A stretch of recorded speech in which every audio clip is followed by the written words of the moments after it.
Okay, just can we please check that our mobiles are switched off and that disruption is kept to a minimum, thank you. I'd like to introduce the second of tonight's speakers, that's James, who will share his experience, strength and hope for about 30-35 minutes. I'll kind of give you a 5-minute signal and I'll turn it over to you.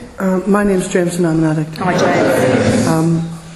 Last night, Frankie, thank you for asking me, asked me to do the share, and guilt is a great motivator, and also I think sometimes if in doubt say yes. So I said yes, and when I said yes, I was at the speaker meeting. I just fixated for the rest of the meeting, and I woke up at 5 this morning fixating about it. And then I went to work, did a bit of work, and I fixated on work, and I was able to let go of that. And then I thought, shit, I better not get here late, the traffic's going to be bad. So I got here at 5:45. Yeah, really keen at it. I went down to a pub down the road here. I used to use around here, and I went to a pub called Henneke's. And I got barred from there for dealing, about 39 years ago. But they don't remember now, It's a long time ago. And I sat there and I was looking at my green and gold, and this guy was looking at me, looking at the green and gold. It felt really weird sitting in there amongst all the pints and everything that was going on, drinking a J2O or the equivalent, and reading the green and gold. And I felt okay, I felt okay. I was just sitting there. There's nowhere else to go, and I had something to eat. And then I came up here. And I usually make notes because I've got an awful fear of freezing up. It's not part of my illness is a disease of negativity. The first show I ever did, the only thing I can tell you was the guy down at the back fell asleep, and I got this resentment. Obviously, I'm boring him, and it was all about me, and it still is a lot of the time. It's all about me, but. That's how it works. I mean, in lots of ways. And again, that thing of saying yes is because my illness doesn't really want me. It wants to separate me out. It doesn't want me. Somebody said, how do you feel this evening? And I said, I feel kind of quite sort of off-centre and sort of lost in the physicality of the world, and work and everything. Because I've been working, I'm self-employed, and this time of year I'm quite busy, and I don't get as many meetings as I would like to. And I have been lost in the physicality of the world. And really, when it's come here, and I was listening to Sophie, and my first sponsor said to me, he said, when you go into an NA meeting, put your feet on the ground, think about where you are, just centre yourself and listen. And I remembered to do that. And I was able to listen, and it made me realise what is really important. None of that. All those, material things and all the other stuff. Yeah, of course it's important, but it's not really. I mean, this is more important, having the freedom and having a life and not using. And, I thought I don't tend to be linear about this here, and I kind of tend to go back and forth a bit. I think my disease started long before I picked up chemicals or alcohol. My disease, like Sophie was saying, was based in fantasy, based in food, these external things. And I was into ritual. I know some people don't identify with this, to any degree. Mine was kind of quite serious. It was a way of making me feel safe. And I went through various rituals, because my fear was if I went to sleep and I didn't do them, I was going to die. And it's something that came up in step 4, and has continued to come up in step 4 about this particular stuff, but that's another story.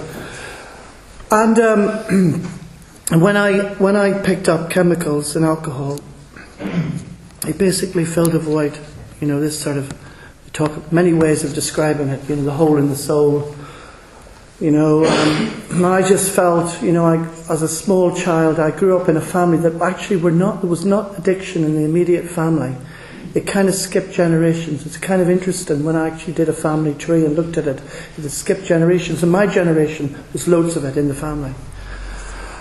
But it was, I don't like the word, but there's no other word to describe it. It was a sort of dysfunctional family. Now, if you had said to me when I first came into NA, your family dysfunctional, I would have resented you and said, no, they weren't. It's all about me. And the family stood up on the outside. It was a middle-class, Northern Ireland Protestant family. You know, my 2 generations were head of the church. I grew up on a farm, and it looked okay on the outside. The inside was something else. I was sexually abused by a not immediate family member, for 2 different people, for a period of about 5 years. I kept that to myself right through for a couple of years into recovery. Now, I just want to make it clear, that is not why I'm an addict. You know, my addiction was there long before. There's somebody who's not sitting a million miles from here talks about nature or nurture or abusing the privilege. And I picked it up from him and I thought, that explains it. That is it in a nutshell. I don't know. It's a simple solution. NA is a simple solution to a very complex problem. I mean, I think addiction is very complex. But it is very simple, this solution. And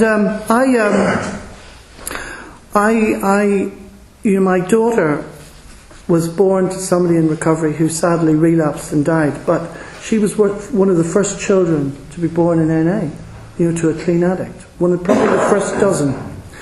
And she was I used to take her to NA meetings, and she once said to me, "Dad, why did you use?" And I thought, we were on a bus going somewhere, and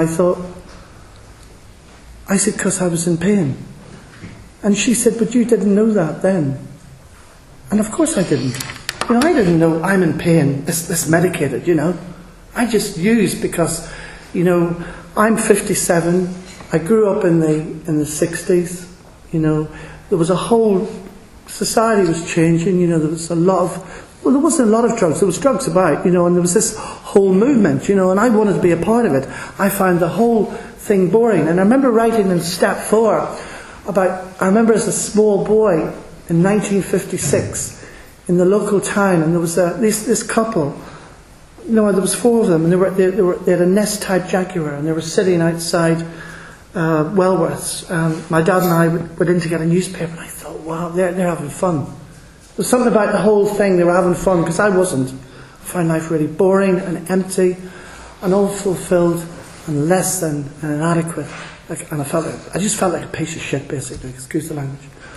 So, you know, to take away these feelings, these sort of narcissistic feelings, the first drug I picked up was alcohol. And alcohol, you know, suddenly made me feel okay, you know. I could talk to girls, I could relate to people, you know, it wasn't an awful lot. I mean, we're talking about 2 or 3 pints in those days, you know. That was. It's, you know, nowadays it seems to be a different ballgame, but that was it, and it felt kind of innocent in a way, you know. But then it started to progress, and you know, and I left home. I run away from home when I was 17, and just prior to that, when I was 14, I got very ill. I got shingles, congestion of the lungs, and glandular fever all at once, and I see that as a manifestation of the abuse. And the answer to that at that time was Librium, and that felt nice, you know. That felt good. And yeah, I came to London, and I, you know. One great thing about NA is you can believe something today and you can change your mind tomorrow. You know, it's just for today. And my belief system has changed. And I think NA is a very gentle program. I'll try not to be opinionated or impose my beliefs on other people. I mean, what I share is just my experience. I'm not speaking for NA as a whole. But I'm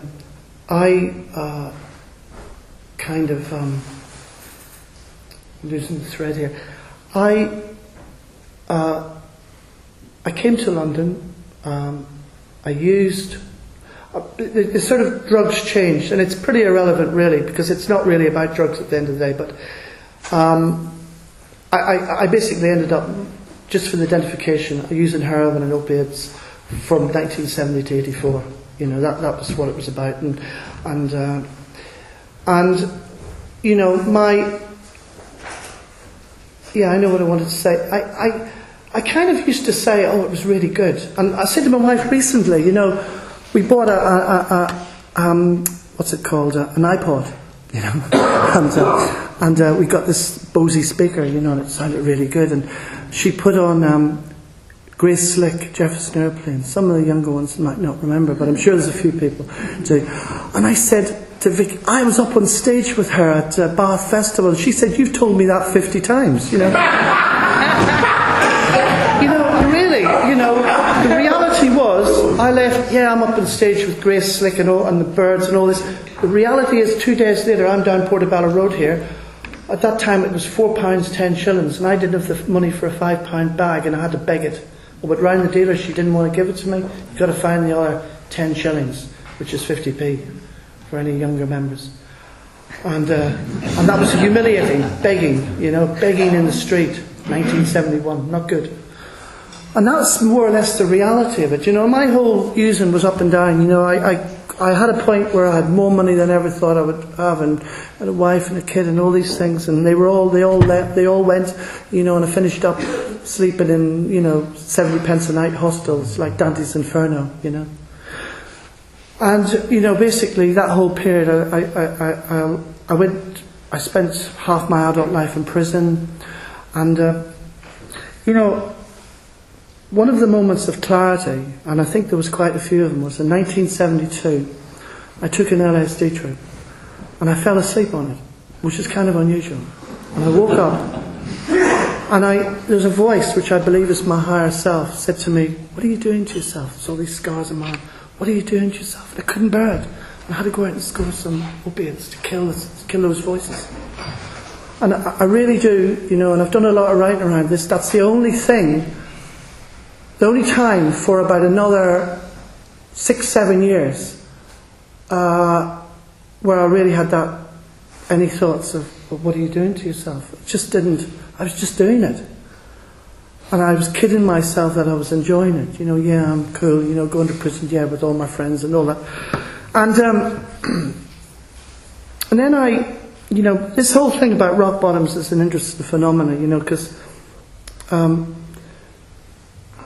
I actually don't think it's about the external things. I heard somebody once say it's about despair and desperation, and I thought that really hit the spot for me. It doesn't really matter. I heard Guy share that he had to sell one of his racehorses. And I remember at the time thinking, wow.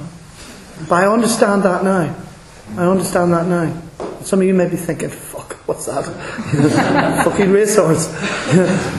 But that was his rock bottom, and it's relevant because it's about the feelings, it's about the feelings. And that thing for me, that despair and desperation haunted me. It was with me for years, and I remember in the early days, my dad sent me to see a psychiatrist, and he was a very eminent psychiatrist and charged a lot of money. And he said, "You're emotionally immature and you'll grow out of it." Now, the first thing he was right about, I was emotionally immature. I had delayed development. I was probably about 4 going on 21 at that time. The second thing was, it reinforced my denial, because I thought, I'll stop when I'm ready. 1984, my higher power pulled the plug on me. In between that, there's all the detoxes and the progression, drinking alcohol, spliff, back to heroin again, not understanding what was happening, really wanting to stop. At that point, my daughter, I'd lost custody of my daughter. And it was one of these external events that brought me into NA, besides prison. That was one of the external. I lost custody, full stop. And if anybody's interested to know the story, I'll tell them, because, if there isn't a God, somebody's got a lot of explaining to do. I was with my daughter the other day. She's 30 years old. It took me 16 years in recovery before I had contact with her.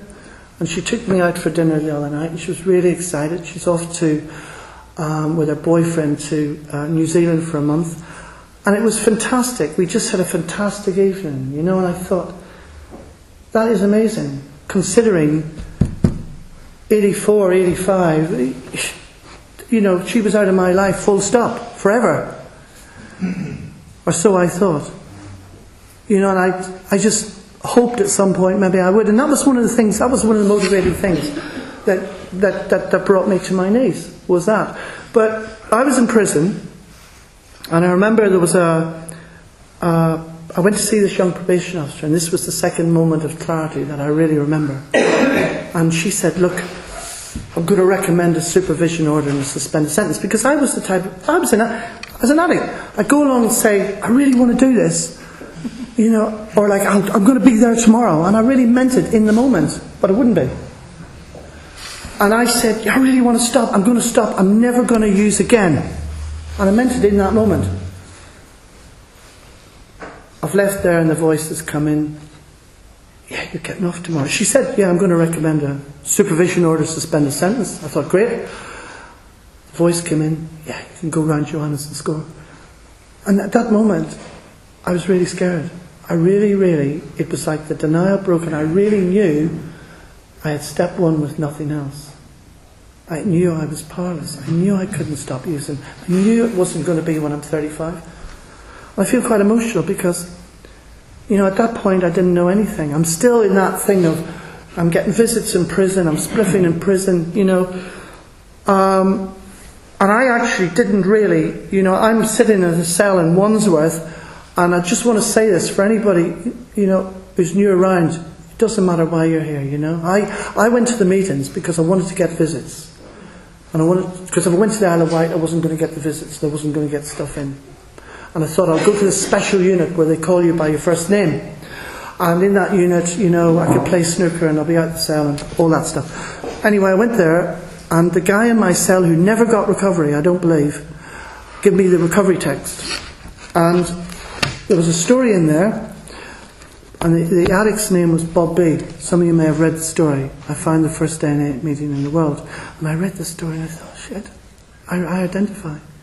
Now, at that point, the rest of it I'm not identifying with. For some reason, there was certain stuff that was said there, I thought, yeah.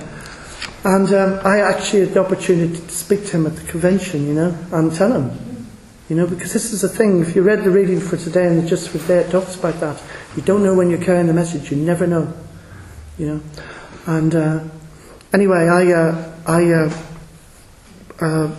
went to the meetings once a week for 6 months, came out and started going to Narcotics Anonymous. It was early days of NA, it was kind of interesting, it was kind of middle class, lots of pearls, And the first shower I ever heard was at St Mary Abbott's, and the guy was wearing a dinner jacket. And I'm so fucked, I'm thinking this is what they do, they wear dinner jackets at NA meetings, And they had 2 meetings, they had a little, Stokely remember this, there were little step meetings, step 1, 2 and 3. And I thought, you have to be so long around to go to that meeting. I'm going to the meeting, I'm going to the main meeting for 6 months before I suddenly said, what do you have to do to get to the other meeting? I said, you just go. Just go. But that's where I was at, that's how I was. I could not use a telephone. I went from the extremes, and I'll maybe if I have time, I'll talk a little bit about step 10 around this thing about balance. I went from not being able to use a telephone, having to write everything down, this is long before the days of mobiles, to running up a landline of 350 quid, which is a lot of money, Minute to get a feeling, get on the phone. I'm sure a few people identify that one. Couldn't sit with it, So I'd gone to meetings and I want to belong, you don't want to be part of it, and I don't want to tell people too much about me because, funny enough, because my thing was my last sentence was for burgling people. I burgled hundreds of people, and I burgled somebody in recovery when I was using. I didn't know about NA, and I was actually able to make amends to them in recovery, which was fantastic, But I didn't want to say anything because I thought if they know, they won't want to know me. They won't invite me around their houses, And funny enough, I got to know somebody quite well, and I did tell them about me, and she said, "Yeah, I was a bit worried about you." But over a period of time, and I think this is where it's very important. I wanted to be part of NA. I got myself a sponsor. Don't know why I got one. And he was kind of quite firm. His name was John V. Sadly, he's dead, but he was very good. Because he gave me some very basic, I needed some very simple stuff, I needed to know what to do, and he used to say, recovery is like a plate. If you stay too near the edge, you will fall off. And he used to say, there's another thing he used to say, there's only 2 things that really fuck you up. It's either what you're doing or what you're not doing. And if it's something you're doing, you've got to stop doing it. And if it's something you're not doing, it's that fantastic word procrastination. You've got to get up and do it. And I kind of, I've actually followed the suggestions of struggle. And one of the things about struggle, if you're struggling, it means you actually want it, And I struggled with the steps. Step one, I thought, come out to NA, thought, give myself a year. I wasn't sure about it at all. Didn't understand it, It was gobbledygook. I saw the first step as drugs, but it's not about drugs, it's about addiction. But initially that was important, and this guy got me to write it down, which I did.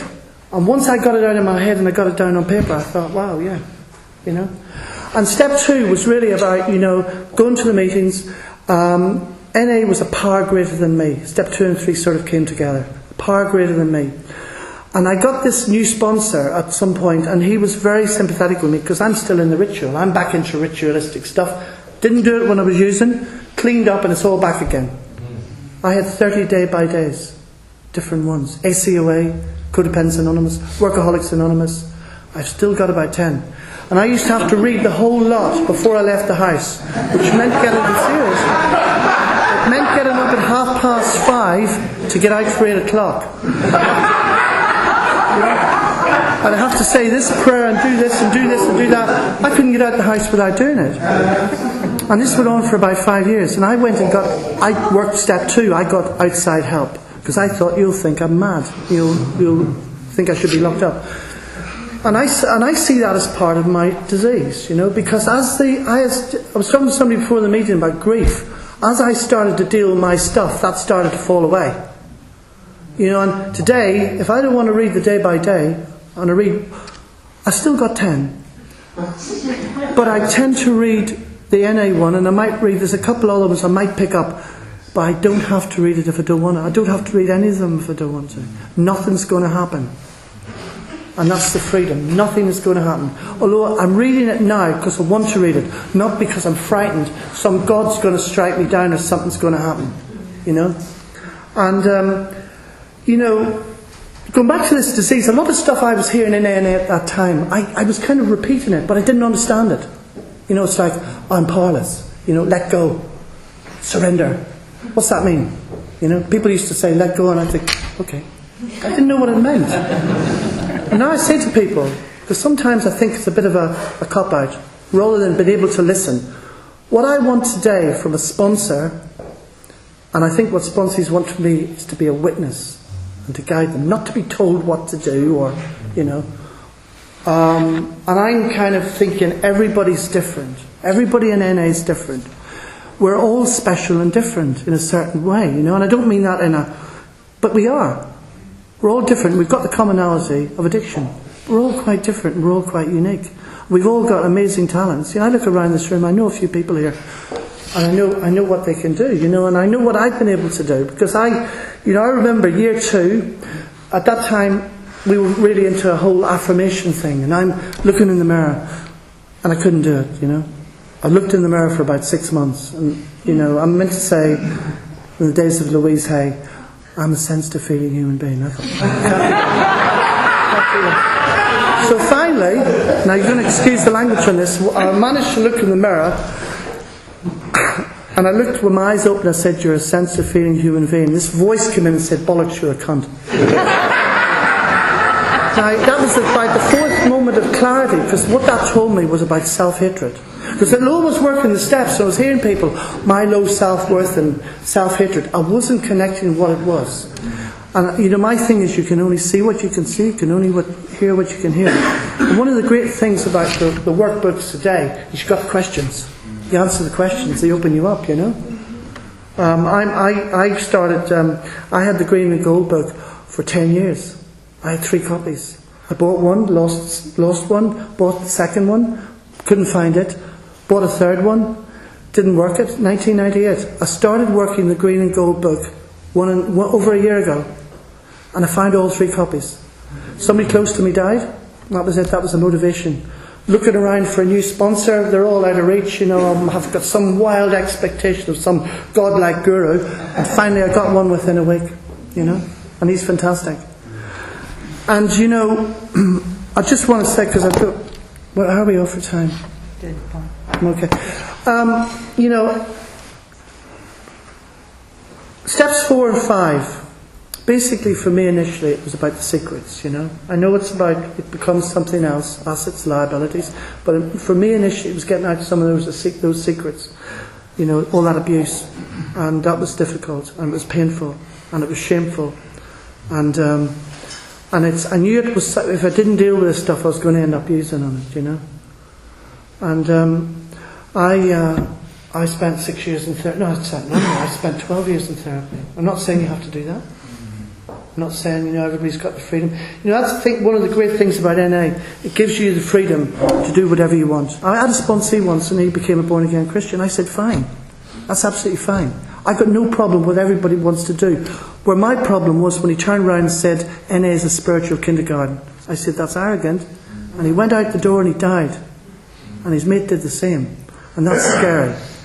When I want to make something outside me, you know, my higher power, you know, in the sense of something beyond NA. Yeah, NA is a power greater than me.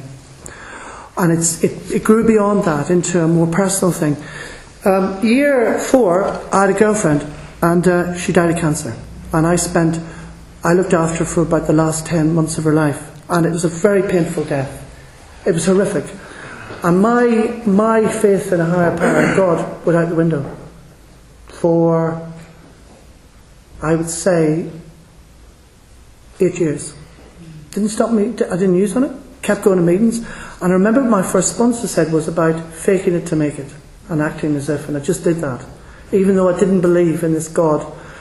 And I got to a point, and it took me up 10 years to get to a point of it's okay not to know. It's okay not to understand. And that sometimes there's no answers to this stuff, you know. Because I was fucking angry. I was really angry about the thing. This really good person, this wonderful person, had died this excruciating death. You know, and I've had to practice that principle. I've had to practice that over and over again, right through recovery, because, you know, that's life on life's terms for all of us. You know, I've had, you know, serious physical illness. You know, I spent the first 9 years of recovery living in a studio flat in a crack estate in Wandsworth. Not good. Now I've got a house and I paid the mortgage off. It's good. And I've worked really hard. I've worked hard in recovery, and I've worked hard externally.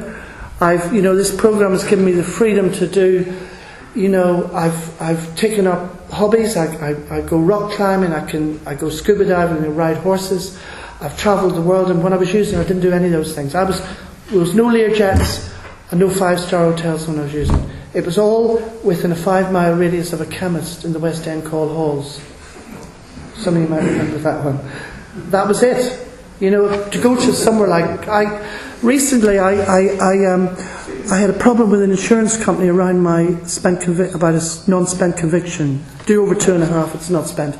So anyway, I've sent off for it, and I've looked at it, and I thought, actually, it's really odd because some of the stuff wasn't there anymore, which was great for me. You know, probably means I can go to America now, but it was really strange. But that's another story. But I was thinking about that, and I was thinking, you know, it's like,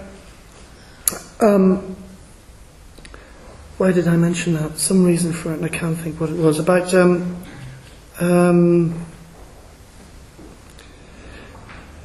don't know where I mentioned that. Yeah, I know. There was stuff in there I had no recall on. I had no recall on happening.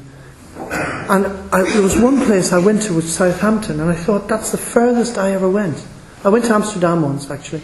But that was it. I was not one of those addicts who was too scared. Absolutely too scared. You know, in recovery, I'm going out in January to India on business. It's fantastic, you know. I went to my friend's wedding in recovery in Cuba earlier this year. And that's the joys of recovery, you know. And thank you.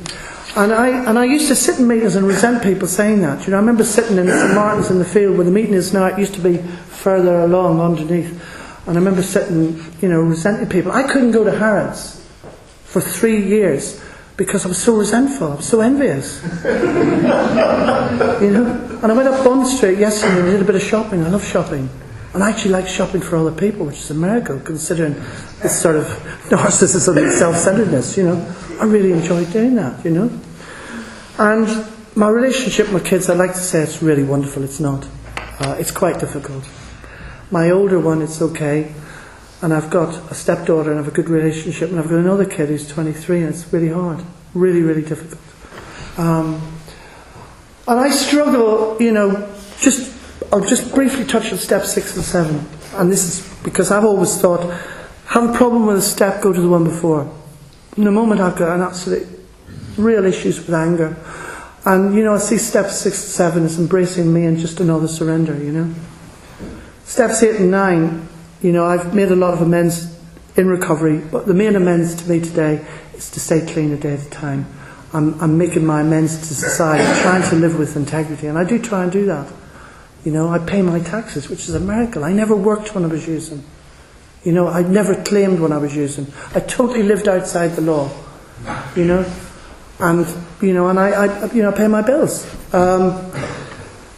Step 10 is again this thing about balance. You have to go to both ends of the string to find the middle. And I'm still really a creature of extremes.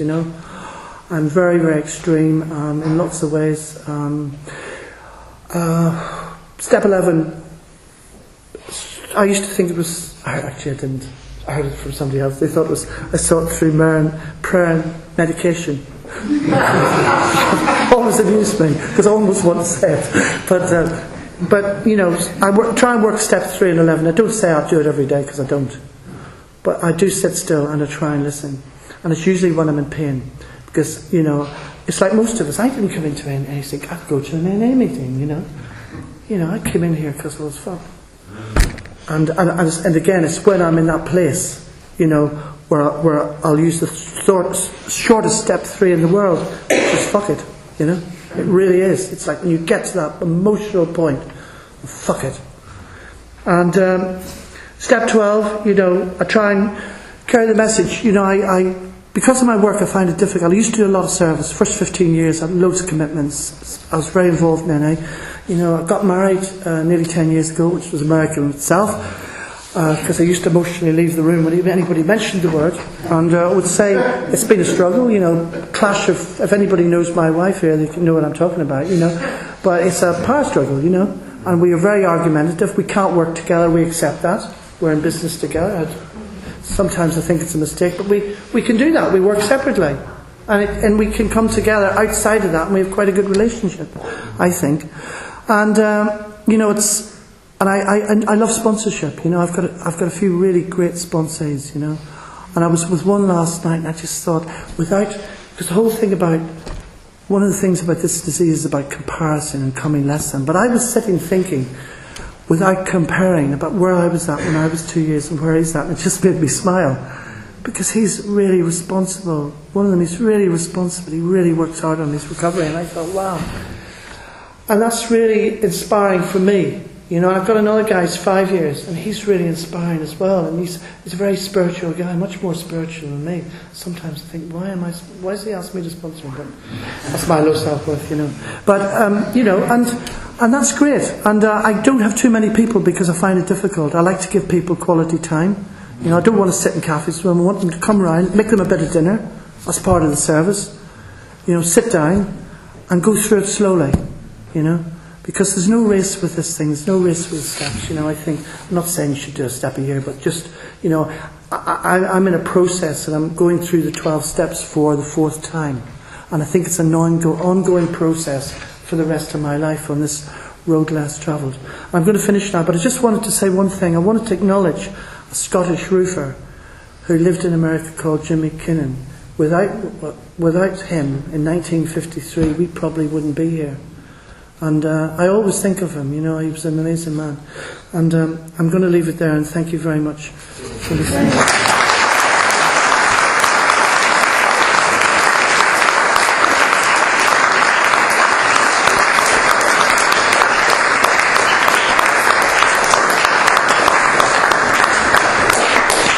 That was great. Thank you very much. Thank you.